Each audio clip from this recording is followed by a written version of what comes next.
Welcome back to Frequency with me, your host, Michael Edwards. I'm so excited to be joined today with the queen of alignment, Amy Elizabeth. Amy is an incredible mentor, coach, just like brilliant woman who is a leader, to me like the goddess of human design, so many things. I've had the pleasure of having Amy as a mentor and also I guess briefly as a client.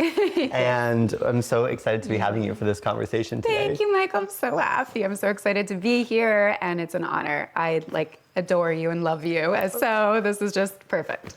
Thank you. So I feel like when I think of you, I think of alignment. And I know human design has been such a huge piece, like a monumental piece of your work, but what does alignment truly mean to you? Yeah, alignment to me really means that your thoughts, your actions, your frequency, your standards, your own internal moral compass all match. And everything you do actually comes from the highest frequency alignment, not just what alignment could mean.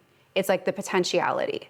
And it's this onward growth and evolution in your highest self. So I don't think alignment is just like, now we're aligned. It actually means to continue to go and raise your frequency, raise your standards, raise your expectations, and then continue to align to that next level.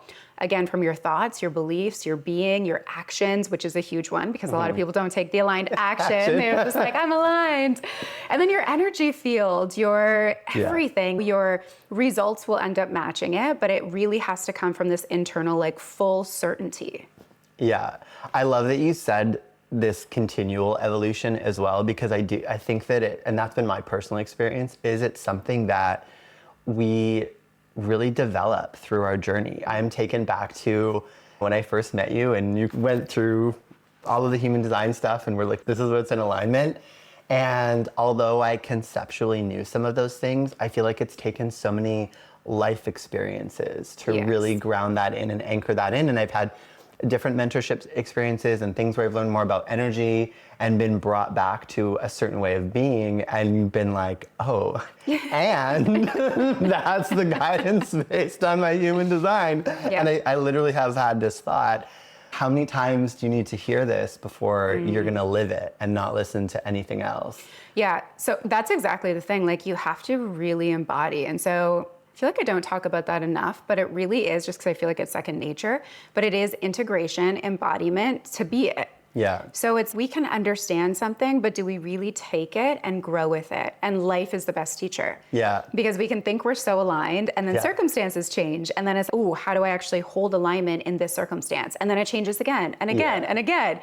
And we have to grow our personal power to actually hold alignment in that new circumstance. Yeah, I love that. And I think too, with what you're saying about when we can think that we're aligned, is I talk about this a lot in my work and on this podcast, and Danielle actually helped me a lot really understand this, is that our results don't lie. Our results tell the truth, right? And so if we're like, I'm aligned, and I am a vibrational match for this thing, it's if we don't have the result, no, you're not. Right. And I think that that's the cold hard truth. I know. I think that it can be difficult to hear, but also really valuable when we face that truth, because then there's the opportunity to look inwards and go, okay, where is there misalignment? Like where? And I feel like there's a tendency to be like, well, I'm aligned, but not that thing, but not worry about that thing. Yeah, and I think that's where a lot of people end up, like that's the unsexy work. It's look at yourself, like really look. And most people don't want to do that, but I think that's the most like powerful thing we can do. And when you don't shy away from it, you get the results, right? So it's uncomfortable, but uncomfortable for a minute, because then you actually grow and get what you want. What you should get, right? Like your desires are what you should be getting. So say more about that. So when you desire something, it's there for a reason, unless it's out of ego, which again, when you start to dismantle, you figure out what's ego, what's not really true and right for you, and what's actually a desire. So when you have a desire, you should be getting that desire in your life. What you do with it, how you hold it, your personal power, standards, and ability to maintain it is another thing. But you should be able to get that result or thing or tangible reality when you work towards holding your alignment and your power to be a match for that. It's not just like out of the blue of, boop, do I want that? Do I not want it? Like it's yours. It's yours. You're born for it. You're designed for it. And then it's let's get to that spot. And that's where I think alignment becomes so fun, because you really do get to know yourself and you really are growing rapidly. Like, it's not, when you decide to align, you're not just, oh, let's see. You're like, your life is going to change. Oof. So you have to be prepared. I got chills. I love that. I love what you said about it's not just let's see.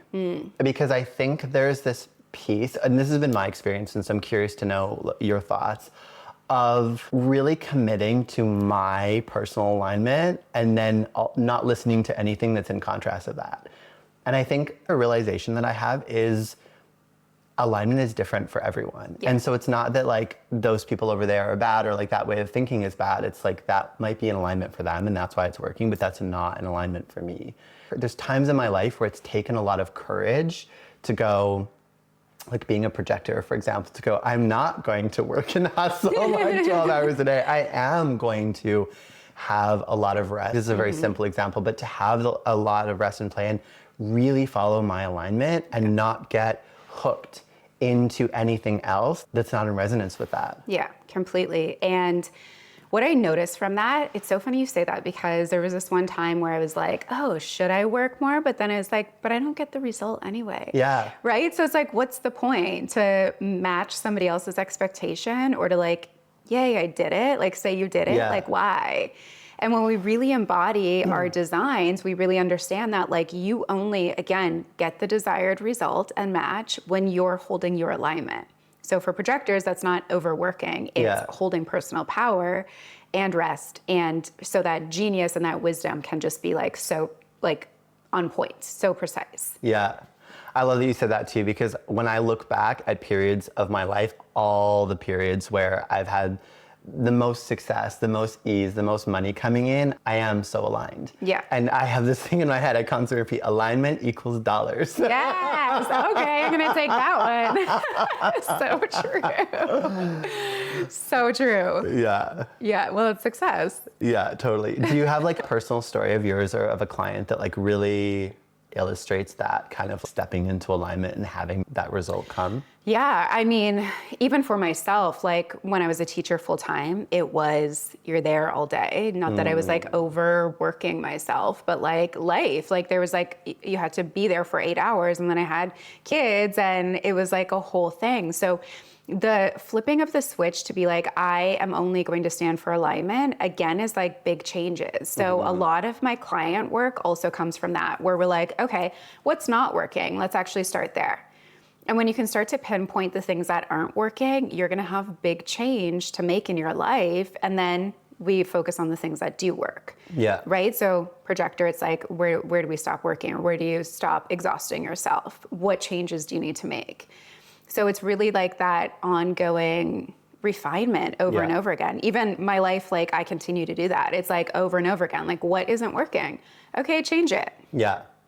I love that. And I think you taught me this actually, that a huge part of human design is actually deconditioning. Yeah. It's like pulling out all the stories from parents and society. And we're so coded, especially if we went to like normal school, like really to be workers and to just go, work, and not listen to our intuition and not listen to the messages from our highest self, I'll say. Completely. Even my kids, they go to normal schools. My daughter is at like this, she got into this creative arts school. So it's like a semi-private school, but based upon arts and music and all of these things. So she came home with a project and I need to write down like my favorite character from a TV show. But I don't watch TV. I'm like, okay, perfect. So what are you going to do instead? She's, but that's what I have to do. Yeah. I'm like, but you don't watch TV, so you don't have a favorite character. So let's think outside the box. And she's, but I can't. Like, I was like, write about Taylor Swift, write about your favorite creator, write about someone else. And she's, but I can't. I'm like, remove you from the boxes. As a parent, watching, because we obviously know so much about all of that, and then watching, what your kids do. It's just like the reminder. And they love school. So I'm not like if they didn't love it or they weren't thriving, I wouldn't have them in that kind of school, but they love it. So I just continue to like undo. I'm like, well, this is what we believe and this is what you get to do and be and have. And that's a typical rule, but here's another kind of rule that you get to live by, so. Yeah. And how receptive are they to that? really good. It's really about self-empowerment, right? Yeah. So I'm like, I come back to even like with friends, I'm like, okay, so how do you hold your standards?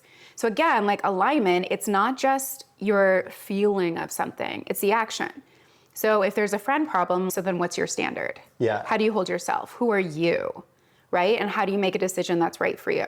So I think, again, it's just like instilling so early that you hold authority.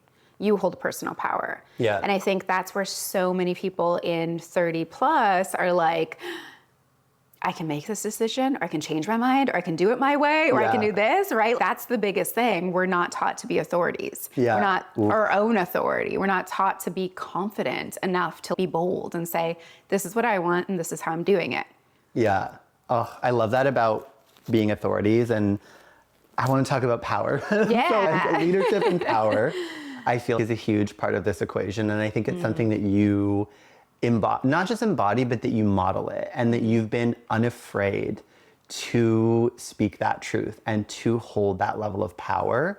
And I think it's triggering for people who are uncomfortable with that level of power and integrity. And I think it's so sexy. Thank you. Yeah. Yeah. So let's talk about that. Yeah. So I feel like that again is like the development within self. Like Yeah. I know what's right for me.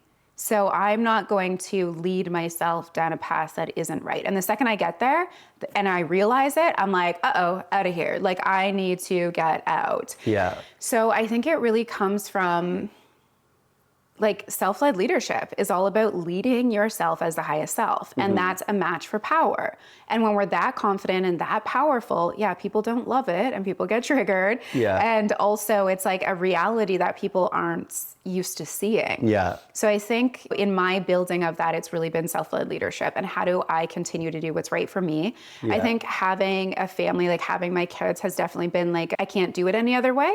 I have to build this within myself because I don't have the wiggle room to be like, oh, like I need to be the highest version of myself. So yeah, the leadership in that, I think it also comes from my past relationship that I was in, I think is a really good example of that. There were so many times where I'm like, this isn't a match for my future. Right? And it was like, I'm not going to stay in something that's like normal. And I think that's the power of making those big moves and holding those bigger standards. That's where power is just executed out of you, where it's like, that's normal and I don't stand for normal. I don't want normal. This isn't, you know, the highest version. So it's make those moves and I'm just fearless in making those moves. Yeah. And when you say normal, you mean in the vein of like mediocrity is where excellence goes to die. Yes. Yes, there's no funerals of excellence over here. I love that. I love that. And I love that you talked about building it within yourself, because something that I'm really big on is I think sometimes we hear the word power and we think of it in this like domineering way, which is like a distortion that exists that we've seen in the world we live in.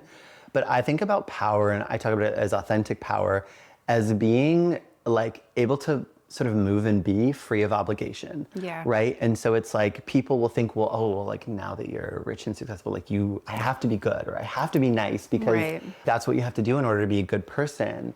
And really, to me, power is I'm good and I'm kind because I choose it, not because I feel like I have to, right? I'm giving because I choose that, not because I feel like I have to. Because wherever we're like hooked in and we're giving from, it's like an obligation or I have to do this to be, I feel like that's not actually power. And that's what I think really fucks people up when because there's such a strong, like overgiving, people pleasing, like, well, you get this, but then you have to do this to be seen as. And I think when all that is dissolved away and someone just moves from that place of internally defined power, like you're talking about, I think it literally, it like breaks people's model. Like I don't even know what's happening. It's so true. You know what? I think, I don't know if you've been watching the Liam Payne stuff. I haven't, no. Okay, well, he's a celebrity that he died. It's this like tragic thing, but he was an addict. And I was thinking about the stages of addiction, and just when you said, I believe he was in one of the final stages of addiction. Yeah. And I see power as that too, stages of power. And I think people get hooked at one stage and they aren't able to evolve to the next stage.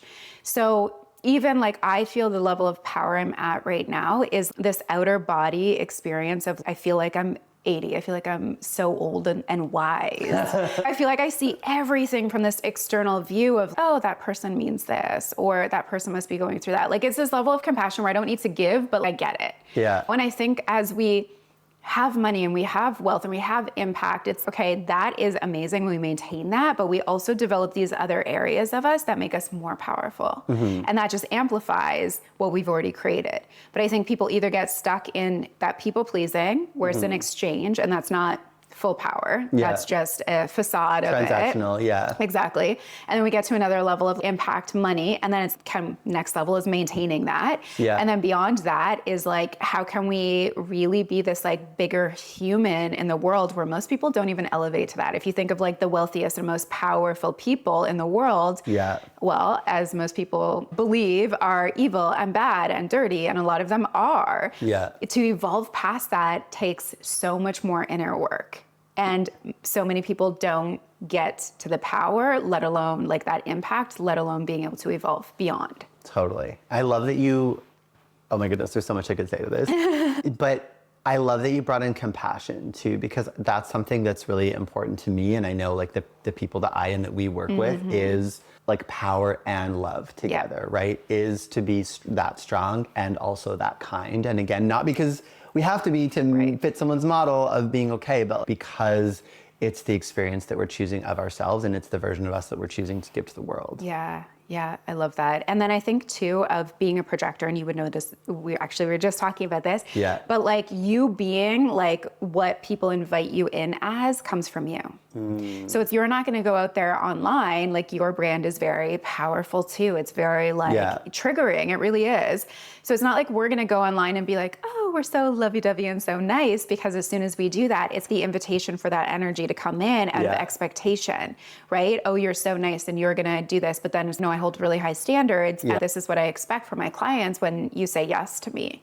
So we have to lead with that energy in order to get the right people. And the right people are also ready for the compassion, love, care, and power. It's so interesting because I've obviously lived this truth that you're talking about right now, but it seemed paradoxical at one point, right? And people would say this to me, but people need to know like how loving you are. And then I would show up loving, and then I would get all these people that like wanted to be mothered and saved. And it wasn't the right fit. Yeah. And it's true, as I show up in more power and I'm just willing to be more edgy, and people will be like, well, your brand is, I'm like, I don't care. It's my brand. But then those people come in, like you said, we go, even if they come in for something that is more success oriented, we go to all of these really deep places, and they always say the same thing, which is what people have always said is, I feel so safe with you. I feel like I can be vulnerable. And of course I am so compassionate, and I help them see, like I use my gift to see them, to help them see themselves. And so we go to those places, but you're right. It is, the container just has a different energetic and frequency to it when it starts at that place. And I actually appreciate, I have to say, I really appreciate you sharing your story of that as well, because I remember, I can't remember where it would have been, but some container that we were in, I remember you talking about that people had said to you, oh, you need to smile, you need to be warm, you need to whatever. And you were like, no, that's not my brand. And then I think as I anchored that in, I definitely wavered on it. Like I started to come out, and then I was like, oh, it's off. And then I was like, no, we're doing this all the way. But even having heard that story was really valuable for me, because it's like an alignment thing, right? It's that recognition of people are going to say, and people are going to disagree with that and not like that. But then also this is just me. This is like I feel like my brand is like my art. Yes, me too. And again, you get people that are a match for that. Yes. Right? People that get it visually are the ones where you're like, okay, we also get everything else that you're going to be doing. Yeah. Right? And I think it's so important when you're building a brand online that it really does represent, again, highest self and version of you that you're bringing into your work. Yeah. Everything needs to be a match. And we get to have that softness and kindness, like same thing. People are always like, you're so nice, and I didn't expect you to be this nice. I'm like, well, you think I was gonna sit there like at the table? Like, and like I also have kids, like of course. But yeah, so it's just so interesting where people have, it's one-dimensional. Yeah. It's so one-dimensional, and it's so much deeper than that when someone can hold that level of interest or edge online, there's so much more behind them. Yeah, totally. Oof, I love that so much. I actually just had the most incredible confirmation of that, because when I first started to really share like the more creative side in my brand, you probably saw I did these shots where I had like honey dripping down my face and the gold and stuff. And then I definitely got scared and went back to some more normal stuff. And I recently, that was probably a year or so ago, and I recently had a client who it just was so aligned. It was just so good. And she said to me, I remember like when those photos and all that came out, and I was like, this is just such a fucking vibe. And I was like, yes. And it was confirmation of that thing of, not everybody's gonna get it. And my people are gonna love it. Love it. And I feel like a lot gets in the way for people sometimes of giving themselves that level of permission. You know? Completely. And I also think it's a personal power and confidence thing. Totally. Like if you can go in the front of the camera and do that, like you're already at this level of magnetism within yourself that you're like, let's play. Like, let's just see how this turns out. You have a vision and you execute it. Yeah. Like I also think so many people can't execute a vision or aren't tapped in enough to that unconscious side to create a vision. Yeah. And I think that's, again, projectors were visionary. So it's so like much more natural for us, but like, you have to look so far beyond what you're seeing to be able to create a vision. And I think you're amazing at that. I love to do that. And I only work with Jenna, my photographer. She is that. It's like visionaries. And I think you're always 10 steps ahead, which is where people are like, your fear is like, are they going to get it? Or is this too much? But really, everybody's going to eventually catch up. It's just you're going to be 10 steps ahead again. I love that so much, because I feel like that was my whole experience as a choreographer, was like being a visionary, and like that people would come along and copy, but that was exactly like you said, like, but then you're like on to the next. And I actually love this conversation I've been wanting to have this conversation for a while, and I'm just realizing you're the person to have the conversation with. But that's actually something about creating the media that I love, that I don't think everybody understands, is that it's not just like posing for the photo. Like you really are imbuing the essence of what it is that you're creating into those images and into that media. And I, like when I do things like that, it's not like, usually I get a hit and a download, like you said, there's a whole vision.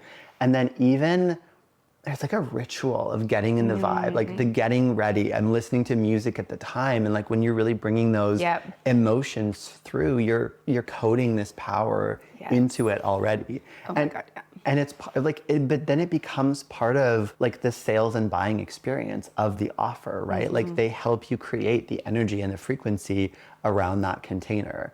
And I think it's not the same as just like, I hire a photographer, I just do a photo shoot, right? There's a whole energy identity concept, like being imbued into the branding. Yeah, it's an identity. Yeah. And it's like you get to deepen that identity. And I think like everything you just said mirrored exactly what we just said of how much deeper you are when you get into it. And it's look at all of the layers to be this identity and create that identity for yourself. The music, the words, the like image, the everything put together, the selling of it, everything put together is so many layers. So of course you're going to be so many more layers than just a visual when people get into your work. Right? And I do the same thing. Is I want people to be so coded with a name that I'm launching or like a word that I'm using. I want a song to evoke a feeling and emotion. I want the visual to match that. And then the selling of it becomes next, right? And that's the funny part. Most people are like, how am I going to sell this? It's like the visuals and the music and the this, and then the words come, right? But it's coded into people's like subconscious, where it's like they're going to recognize you for that. They're going to remember you because you made them feel a certain way. And evoke that identity within yourself, that then they're like, oh my gosh, I want that. Oh, I love it. Do you not find too in the creative process as well, then you're actually like, in a way, you're also bringing people on the journey of how it comes? Because it's like to go, this is my experience anyway, to make a point form list of what it is. I don't even know. Well, I know what the vibe is going to be so far before I know what I'm actually going to say and how I'm going to break it down.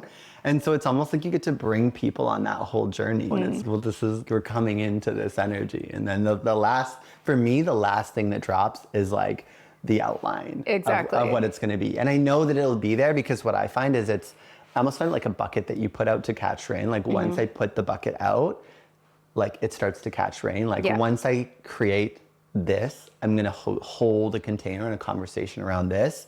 Then it's like all the pieces start to, and I'll even attract client experiences because a lot of stuff in containers will come from, like I'll have a client that's going through that exact thing. And then so being in that experience with them gives additional insight to hold that conversation. Totally. It's so intuitive, right? Yeah, and I also so think intuitive. It is like your own season. Like I go through my brand, I'm like, oh, that was the season of this for me. And that was the season of that for me. Yeah. So again, it becomes so personal where you're the representation of it and you're bringing something so deep and also integrated into you. Yeah. That's coming through. And that's where it's just not like how to make 10K in 10 days. There's it's not a structured thing. It's an experience and it's really differentiated growth inside because it's not here's exactly what needs to happen. It's here's what we're moving through and here's what you're embodying and here's the growth. But that's going to be different for every single person. Yeah. I love what you just said about it's not going to be exactly like this because I think that's part of alignment and the trusting and the going, what is actually in alignment for me? Yeah. And then being able to trust it, even if no one else has been done it before, even if no one else is doing it, even if no one else is doing it that way, right? Yeah. And that's the thing, like, are you brave enough? Yeah. Are you brave enough? Are you brave enough? Do you believe in what you believe in? Like, do you believe in what you believe in enough to not believe in what other people believe in that are telling you you're wrong? Yeah. Yeah. Oh, so good. It's so rich. Yeah. Yeah. It's like when I was coming, I was like, we're going to have such a good time. So I want to talk about standards, but I think I want to, because we're on power, I want to kind of like, there's one piece to this that I feel like is really important that I knew I wanted to talk about. And you said this thing once that kind of razzed the internet a little bit about, I love it. Which one? I think it's really, I know. You talked about how you would never hire a mentor who said last year broke them. Yeah. And at the time, I was like, I didn't really have a thought about it. Like I was just kind of like, I'm curious. But as I've walked and obviously deepened in my power and my success, and I've also seen people make different choices, I've come to really deeply understand that. And when it really hit me, honestly, was not that long ago, I had a friend and peer and they were going through a really difficult time.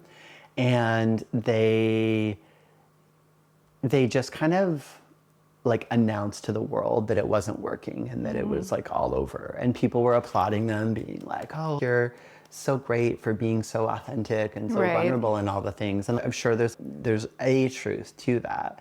But then I also looked at it of, I also went through a really difficult time. And I fucking held it together and I made it happen. And the feeling that I had when this was going on is it didn't have to be this way. And not in any way about not being honest about what was happening, but just, it was like, that didn't have to be your story. Yeah. And that was it. That was like the end. That was the end. And I just, to that person, it was so real. It's over. But, you know, as outsiders, we can, and especially as projectors, we can see more clear. It's like, that didn't have to be your story. Yeah. And it took me back to that thing that you said, because I think that it really is the difference of those energies of am I the person that is choosing to see this and choosing to walk through this and keep going and choosing the growth, or am I the person that's defined by the year that I had? Yeah, and I think that's the difference between limited and limitless. Oof. And it's, I would never work with somebody that's like, something broke me, because their whole entire experience of that is, it didn't work, or it was wrong, or it was bad, or I wasn't good enough. Like, it's like everything is meant to grow you. Yeah. So when you hold a mindset that's, okay, this is happening for me, and that's like a core belief, everything is happening for me. Same. So if something's not working, amazing. It's not like, this is working for me to find something else. Yeah. So it's not that it broke you or it was done or like devastating. It's okay, what's next? Yeah. Where do I go next? And I think this is obviously nuanced, with a lot of that feed ended up being a lot of like mental health circumstances inside of, which is a very different reality of, obviously you need to support your mental health. You can't look towards limitless potentiality when your mental health isn't in check.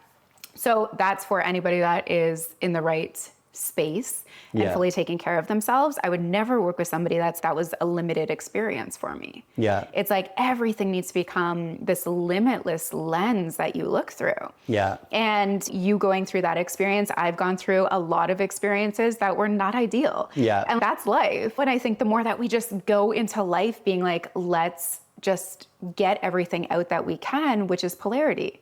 It's not going to be perfect. It's not going to be bright. There's going to be really a lot of darkness. But in the dark, we find the light. Yeah.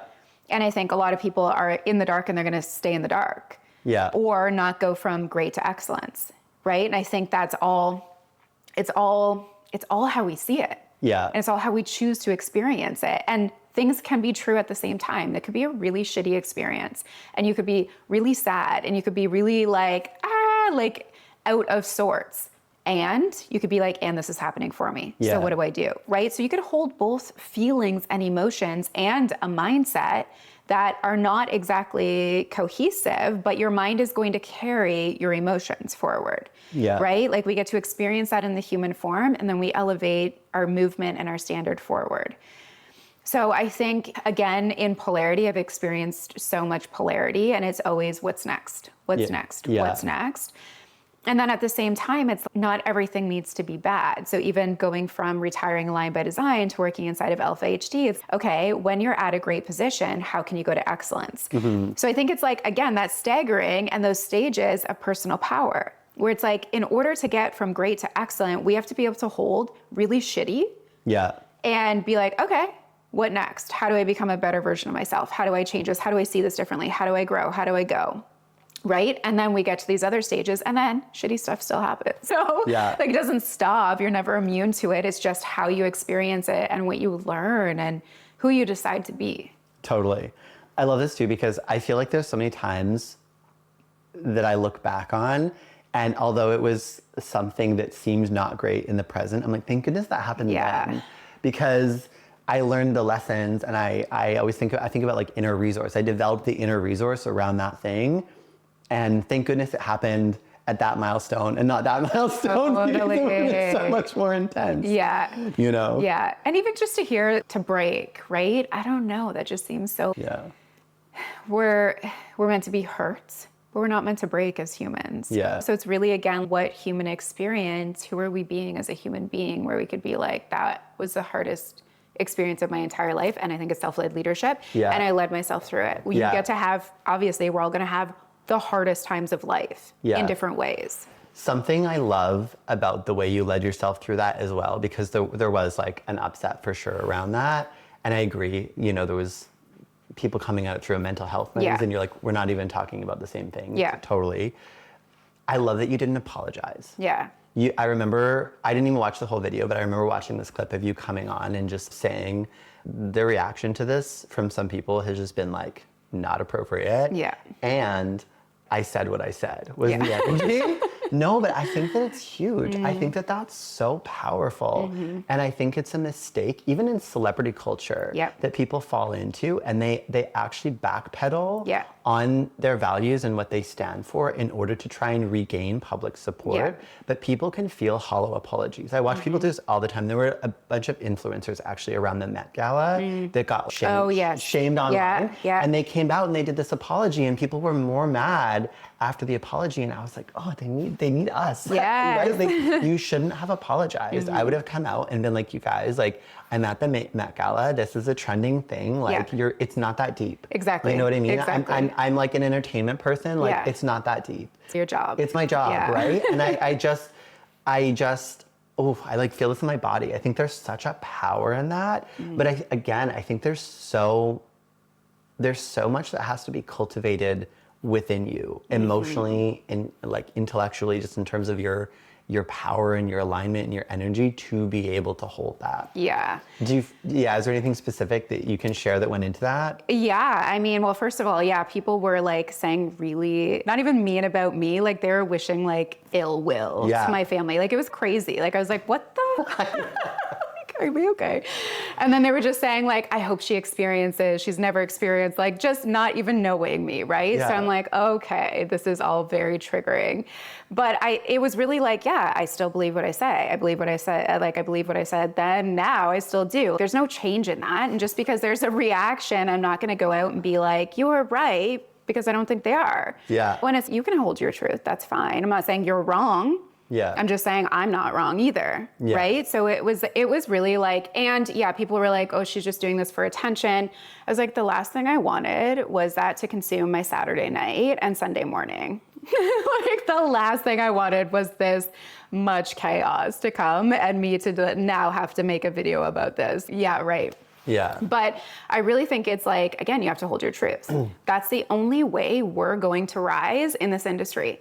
Because it's like, you can tell the people that are flippy floppy and, oh, hop on a trend and do this. Like when you believe in your body, the certainty that you know and the wisdom that you have, it's like nobody can stop you. Yeah. And I think it's obviously I did learn the nuances and really creating a stronger context in order to articulate clearly. But I still will say just one-liners like that. I don't think I need to explain everything that deeply. If you get it, you get it. And if you don't, you don't. I agree, totally. I so feel that about the one-liners too, because I feel like sometimes I put one-liners out there and like people will come at me about things and you're just like, you clearly haven't listened to anything else that I've said. Yeah. And so if you're gonna come in and listen to me and understand the context of what I'm talking about, like I welcome you in, but if you're just gonna go off on my one-liners. Exactly. What are you walking? Are you a walking reaction? Is that what we're doing? And you know what? Like I was actually sitting at my kitchen and I just heard that statement. Like it went in and went out. What do you mean? So it was like, I get these hits and these downloads. I like God just dropped something in. And I was like, it was just a drop in and drop out. And I took my kids to like the reptile thing that day. Like, and I was like, I got to the parking lot. I was like, what's going on? Yeah. Like it was just like a hit, go. Yeah. Like it's going to drop for people. Yeah. And I think you're right. It's like the right people will more so be in your world. And the amount of people that were like, oh, I didn't see it that way. And the amount of people where you're like, oof, you're a dirty leader. Yeah. Like that shared that and was like, took a certain thing and put it on there. I was like, that's dirty. And we all can see what you're doing. So I think it just really brings light to a lot of people. When you can hold that kind of power, you see the light, you see the dark. Yeah. I think your people find you sometimes through those moments too. Totally. Yeah. Totally. Yeah. So I feel like this leads to standards, because as you're saying this, like something that I've really embodied, and I know this is triggering for some people, but I have no space for victim consciousness in my world, in my life, in my anything, and I'm just not a match for it. And I think learning to hold that and learning to hold different standards, let's talk about that, because I feel like you're like the standards queen as well. Yeah, well, I mean, you probably experienced so much of, I would imagine, of you have to hold those people, right? And I think when I came into the industry, again, I was in a position where, like a self-appointed position where I was like, I know who I want to work with and I know who I don't want to work with. Yeah. And I've never been tempted by money to be like, okay, whatever, just deal with it, because what that ends up costing me in my energy, my mind, my life, is just not worth it. Yeah. So I've never been like, oh, I'll just do this because I need that, or I could make money from it. So I think like the standard from the very beginning has always been like really clean for me, knowing that if I take something that's not an integrity or a standard of mine, I'm paying for it. Yeah. And it's not worth it for me. Yeah. So I think it's just from the very beginning. And then obviously standards grow, and the way that I've run my business, the way that I hold my business, operate my business, the clients I take on, or limitations, even price points. Like I hold really high price points for either sessions or masterminds. And it's just because I want the right people. Yeah. And I don't want to work with the very beginning stages, because I believe, and I think this really is what it comes back to, I believe that I am really rare in my experience of growth. Like I went from teaching, investing, I was really courageous, really bold, really believed in like what I what I could do. Like I didn't really know it, but I was like, okay, keep going with this. Be yourself. Yeah. So I held a level of power where like I executed my way myself in a way that was like, this is happening. Yeah.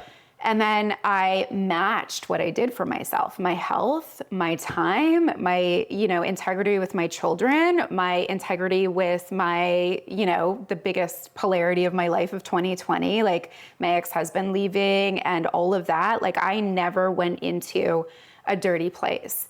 And I was like, I'm going to hold this because of my future for my kids, my potential future with their dad and the relationship that we get to have. Like this could be created. My wealth building, my time freedom, my caring for myself. Like it all was like, if I want to get there, this is who I have to be. Yeah. And it really has been the becoming of myself. And then that's done in stages too, where it was then refinement. Like it was like, oh, like young and immature, but still powerful. And now then I needed to refine. Yeah. And then I needed to mature. And then I did every single stage of what I needed to do, of what was being shown to me. I did it. Yeah.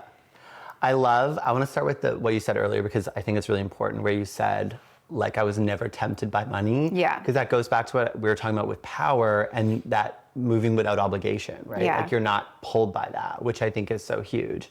And what I heard when you were talking about your prices and all your stuff, it's like, yeah, I have things for purchase, but I'm not for sale. Yeah. And that's so what I feel in your energy. Yeah. And I love what you're saying about that you acknowledge that you're rare, because I think you are. And I think because I know you and I've heard like lots of your stories, like it also hasn't been easy. And I think that that's something that people miss, especially when people are saying that, like, you don't understand. Because I've experienced that as well. And I feel that contrast more when people are trying to say that, because I've had these moments in life and I'm like, I get why people don't make it. I've had these moments in life and I'm like, I get why people aren't successful. I get why people give up, because this is really fucking hard.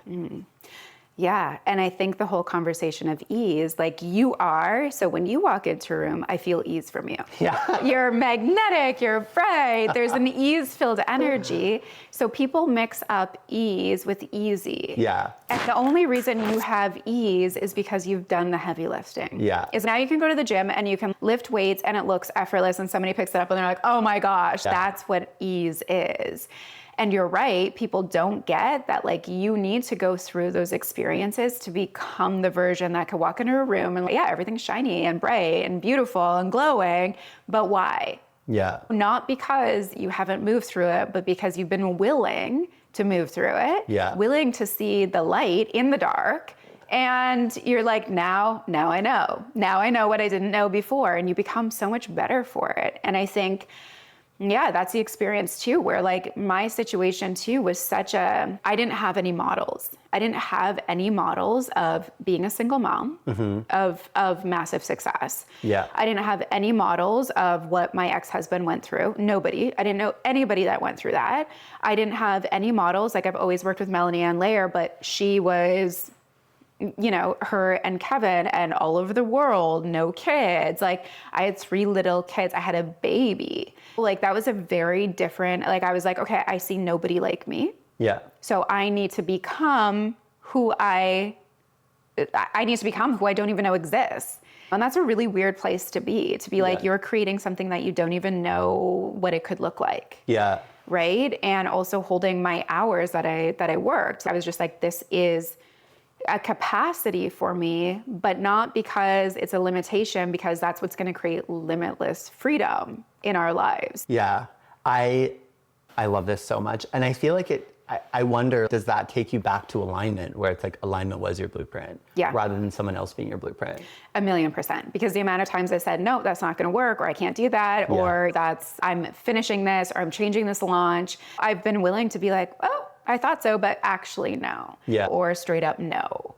And Melanie, actually, we were just in a conversation the other day, in a program, and she actually said the amount of times where I would give you something and you'd be like, no, that's not going to work for me. Yeah. And she's, oh yeah, that would have worked for me, but it wouldn't work for you. Yeah. So really the learning of differentiation, which wasn't really, it's still, I feel like it's still not very big in our industry. Yeah. But I just think about all these things. I love that our conversation is going here. And do you find though that you take something valuable regardless, but then you do it your way? Because that's what I hear that all the time from people, like, oh, well, I hired this business consultant or I hired a business coach, and not even just in our industry, people will say this, and they said to do this, and so I did it exactly like that, and like it didn't work. Yeah. And they'll often say, I had a feeling, and I was like, but why? Like, why?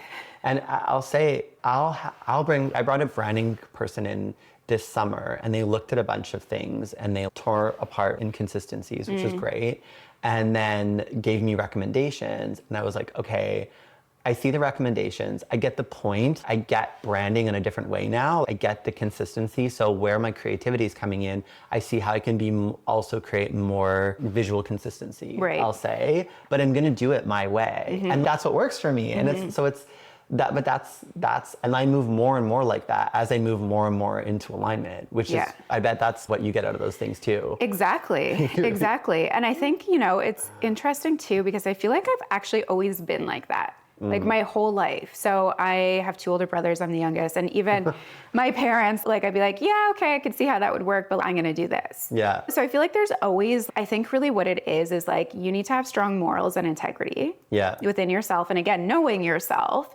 And then you have to be able to hold that and execute, okay, cool, I get that, or that's beneficial. And I'm gonna turn it into this.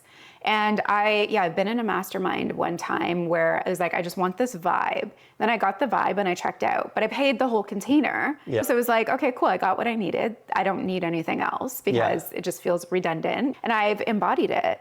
And I'm going to take that with me. And I think, again, what you're saying is like limited or limitless. Like you could have an experience with someone where you're like, oof. And then you could be like, okay, what did that teach me? Yeah. Have you always been comfortable being a little bit more solitary as well? Yes. Yeah. I think this is really interesting because something I've noticed, and I really work on this with people, is I find that our desire to belong, both conscious and unconscious, can be one of our number one saboteurs. Ooh. You know what? I actually want to talk about this with you. So I felt a lot of shame in my desire to just be like, I'm independent and like I am good. Yeah. Like I felt a lot of shame, especially actually online. Like it would be like, independence is too over masculine or whatever, right? Like all of these things. I'm like, yeah, I really don't feel that for myself. I just feel like I desire a match that's going to benefit my life. And until then, I'm super happy we're talking about this, just being single. Who am I going to date? I'm so happy. I don't need to fall into societal conditioning of, well, that's wrong. And you're hyper independent. And there's something wrong with you. And you're too this and you're too that.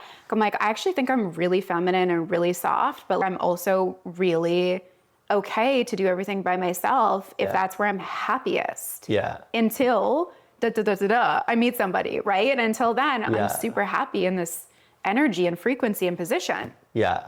I also think you're like really embodied in like dark feminine and light feminine, which is something a lot of people are afraid of, which for anyone listening is not to be confused with the shadow or wounded. Right. It's like dark feminine is part of the divine expression of feminine, but it's like magnetism, it's power, it's the feminine side of ambition. It's I go after what I want, but really I call it in because it's on the feminine side.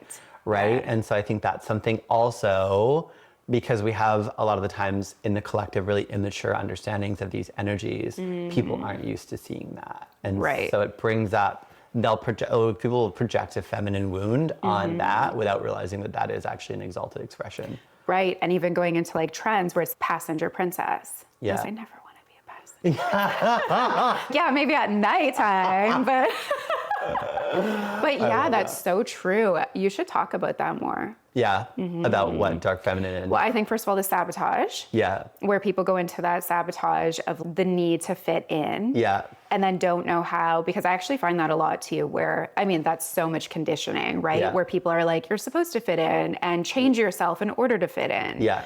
And it's really, again, your people will come to you when Yeah. you're the most authentic. So you'll have real friendships, Yeah. amazing clients, the best money, the best relationships when you can stand as yourself and not worry that. I almost see it as going like that. You like go down the stairs instead of up the stairs. Yeah, totally. Well, even in our process of ascension or self-actualization, whatever you want to call it, the way we relate to others like that is the frequency of expression of that changes. So even like the Gene Keys describes this. So like the low frequency of this key is vanity, which is, it's like a validation seeking. There's like an elitism, like I want to be seen as better, but it's really about other people. Yeah. But the highest expression of that same key is purity. And so it's just, this is who I am. And as we move through that gradient, we change in relationship with attention, like other people's attention, from we're seeking attention to attention is seeking us. And because and it's so rare, but we see that in celebrities, like Lady Gaga would be an example. She's just this like pure expression of this soul, like creatively expressed. And you can see like she's very quiet and reclusive now, and she's not making art, but people are obsessed with her because it's so rare. But it's so counter to we're conditioned, like survival wise, we're programmed to go in groups, right? Because if you like get thrown out of the tribe, and then societally that's so reinforced, right? Like you have to get along, you have to be like others, you have to belong. Yeah. And so I do think that that's such a huge piece. And I love that. And it's funny that we had this conversation today, because I noticed the other night when we were at dinner that you said something about, well, I live in London, and I live with, I don't know if you want me to say that, I can cut it out, but I live in London, and I live in my house, and I've got my life, and I've got my yard, and my pool, and my gym, and my kids, and like, I'm good. Yeah. Like, there is What this else do I level of need? solidarity. Yeah. And I think actually it's just so interesting too, where people can be content and happy, which I think is a huge indicator of alignment. Yeah. And you said the same thing. You're so happy being by yourself and traveling and having your friends that you connect with, and like you're fulfilled. Yeah. And I think society has taught us that that's not enough fulfillment. Yeah. To have your people and you're small and this, whatever it is, it feels small, but then we're doing really big things. Yeah. It's so funny. I've recently just had someone that's all about community, like lecturing me and being like, people need connection. You need more people in your life. And I'm like, but I actually don't. And there is a particular way that I connect with people. Like relationships are huge for me, the 4-line, right? But there is a particular way that it comes. Like I don't have a ton of social interactions in my regular week. Like I see my clients, I do my thing, I do like maybe one thing. And then I do love these trips. I go on lots of mini trips and I see all my people, and my people are all over the world. Right. But there's something about this. Like I feel like I'm going to contemplate this a lot. There is something about that like level of independence. And, because I saw this too, and it was like your life expectancy raises the more that you're connected into community. And again, I was like, okay, but what's community? Like again, these definitions that feel so limited. I'm not going to go join a club. My community is my family and my friends. Maybe. I'd never say never. But like same thing, my family, my friends, very small circle. I don't need to hang out with people every week to feel completely socially fulfilled. We're also interacting with people, and I think people forget that we're interacting all the time with people, just not face to face. Right? It's like through our work, which is heavy, it's a lot. And you really get to know somebody. Like you're creating really deep connections. And then it's also social media. Like we're always social, just in 2024 version. Totally. Oh my goodness, amazing. Anything else that feels like super pertinent right now you want to dive into? I feel like, okay, well, let's talk about this. How do you feel about, so I went through a really big change this year in closing line by design and opening up Alpha HD, but how do you feel about the risk of change? Oh my goodness, it's so funny that you asked me about this, because this is all I've been thinking about. like all I've been thinking about. Okay, amazing. And I think in this whole conversation about coming back to alignment and who we really are, I actually think taking those huge risks is such a fundamental piece of who I am. And I've actually recently just identified like limiting beliefs and like energy, other people's energy around that within me. And I've really been working on distilling it and just doing, like the big thing, because I think that and you were touching on it as well, like that, like expansion and then what's next thing. I think for me, like I've got to play so big because that's who I am. And I can see where I've played small and I can see where I can see the thing, but let me do the safe thing. And I don't actually think that it works for me. I think it actually has to be like the insane, unrealistic thing that nobody else would do that. And not a lot of people even could do it, but that's actually who I am. Ooh. And it's taken so, I feel this in my body, like lighting up. It's taken so much, just like inner work and power and just like removing all the hooks and beliefs of other people's energies and other people's ideas to really be able to hold that. And Danielle and I have been saying this thing of like, how much do you really believe in what you believe in? Yeah. And I renamed this podcast to Frequency because I feel like frequency is magic. Like energy is magic. And when I really understood that, like truly understood it, where like I live, eat, breathe energy. Like I have pulled in things that make absolutely no sense. And so I think that is it. That's for me, that's my alignment, is like living like frequency and energy first and aligning to just this absolutely like outrageous. I love that. And I feel that for you so big. So it's so true. It's so true. What do you feel like is the safety in that then? Like, where do you create? Me. But what is it in you? Where is it like, your beliefs and your thoughts and continuing to hold your mind towards, of course, that's the only safe route. I don't even think that it's like the safety is that I'm me. And that I'm a fucking badass and a boss and I can deal anything. And then like building this relationship with fear, I think has been huge as well, of not looking at fear as a bad guy or like something that we have to get away from, but just looking at it as there. And like energy first, really, like I'll do a clearing or whatever energy work I need to do. I can feel if there's something in my body and in my field that's like not a vibrational match for what it is that I'm creating. Yeah. And I won't move in that. I will recode my field before I take any action because we bring that energy with us. But I also think all the things that I was afraid of, I've disempowered the fear. I used to be so afraid of running out of money because it was like my family always was broke and I had all these money problems and like I had money problems and then I like was super successful and I made it and then I basically lost it all and that was my biggest fear. But I survived. Yeah. And I kept going. And it's so, if ever that comes up, and so what if you lose it all? What if you get to 10 million and lose it all? What if you get to 100? So what? Yeah. I'll still be me. Yeah. And that's the power. And to not be afraid of the worst case scenarios. And I think we do a lot in this world about being so positive and not worrying about the bad. But I think it's like, I think also getting okay with the worst case and not letting it be like the boogeyman, you know? People are like that in relationships too. Like, I can't lose this relationship. It's like, well, what if you do? Yeah. Like the second that losing the relationship stops being the fear that controls you is the moment that you're actually going to have the portal to how much potential there is in that relationship. Oh my God, so good. Because that's your point of attraction, right? Yeah. And that's the thing is energy doesn't lie. Whatever your vibration is, that's what you're an energetic match for. And so it doesn't matter how much you push away the fear mentally, if there is this massive point of fear in your field, that's a point of attraction. Okay, I want to go into this next thing because I feel like this has come up a lot too, and we talked about it at dinner. So in our work, where do you then draw the line of, okay, that's a low potential or frequency or fear, versus, oh, that's the work I need to do? Yeah.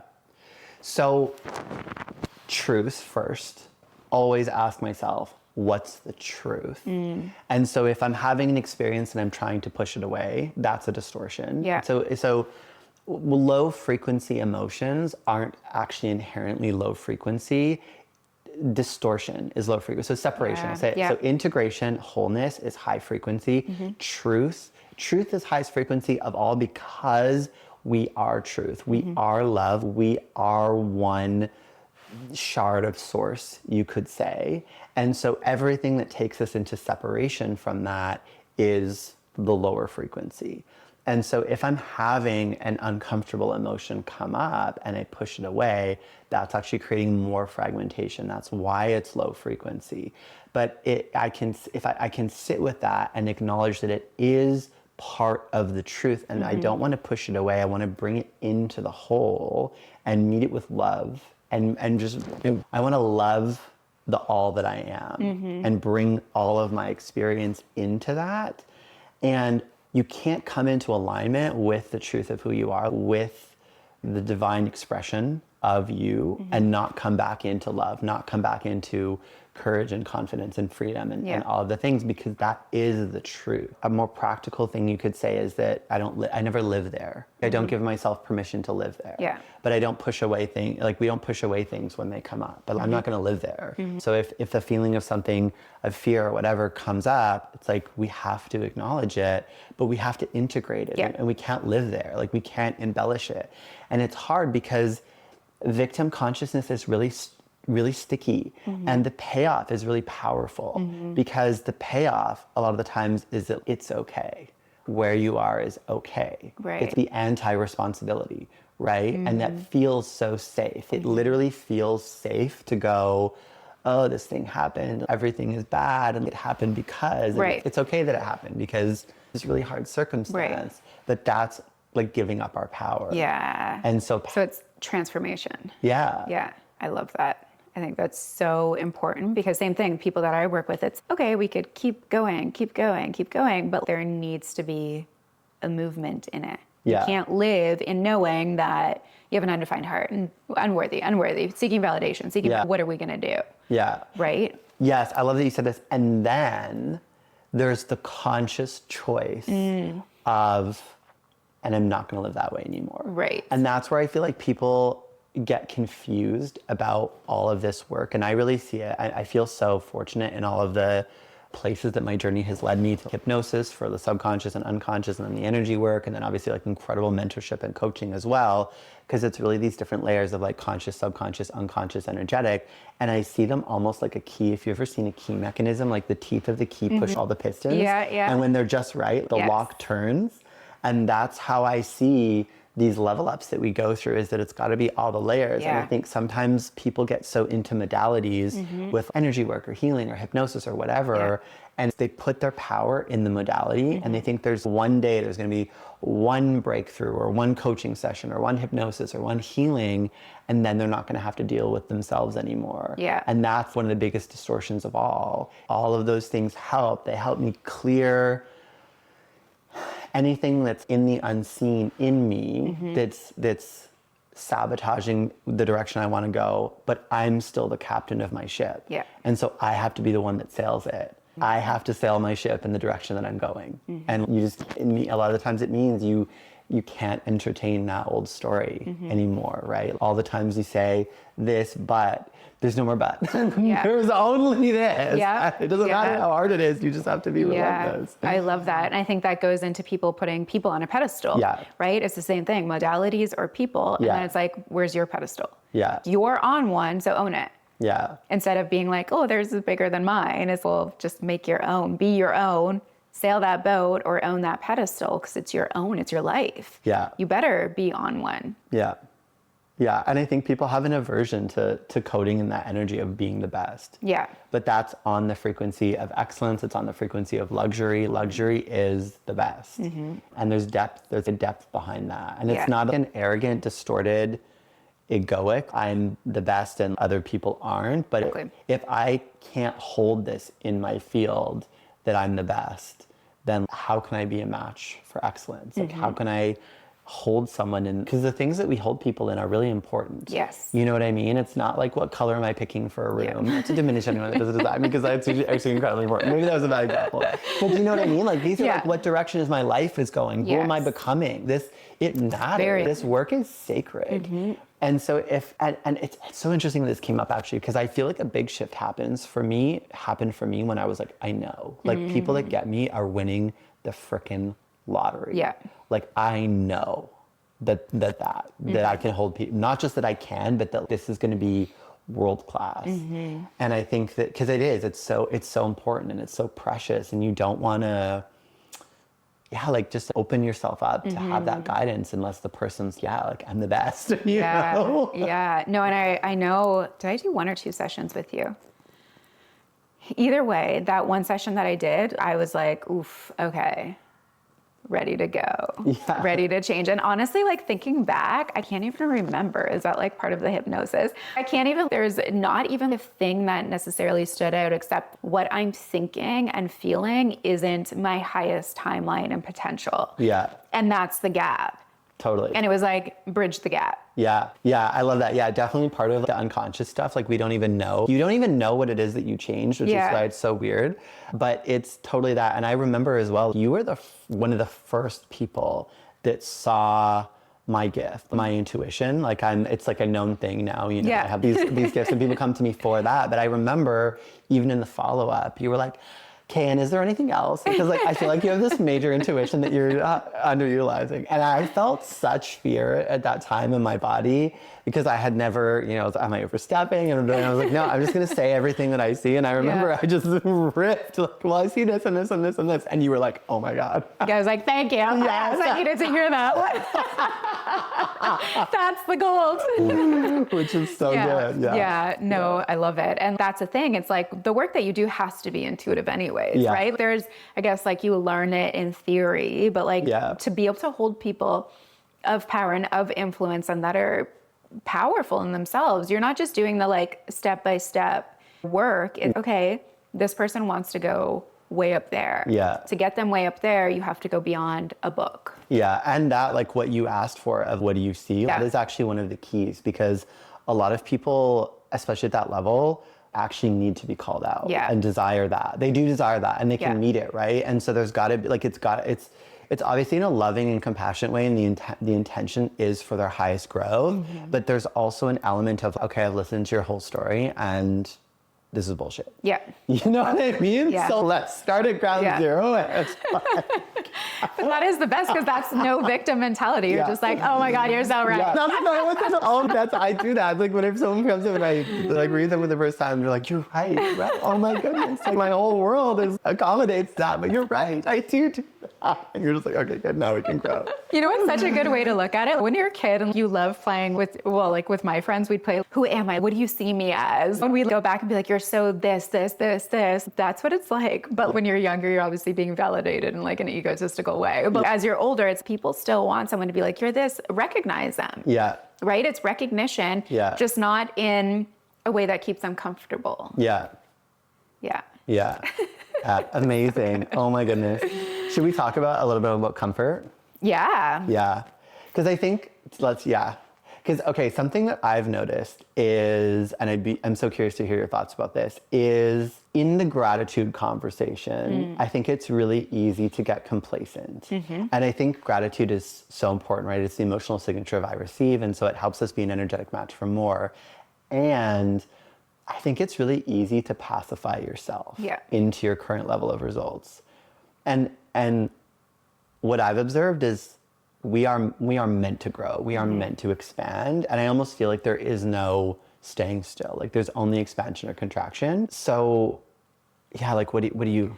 Yeah, I mean, okay, so even looking at human design, this is really interesting because a lot of people will confuse gratitude with your alignment theme, like mentally.